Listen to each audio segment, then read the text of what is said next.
Hey guys, welcome to our channel, and in this video I will show you how to configure your ports.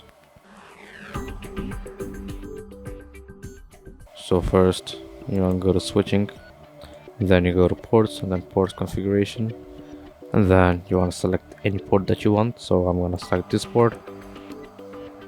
I can give it a description, so port test, yeah.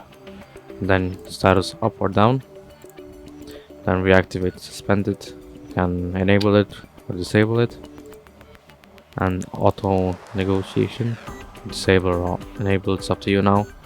And back pressure, also enable, disable, it's up to you.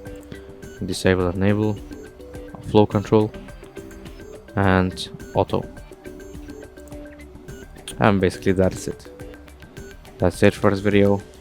Make sure to like, comment and subscribe, and see you in the next video.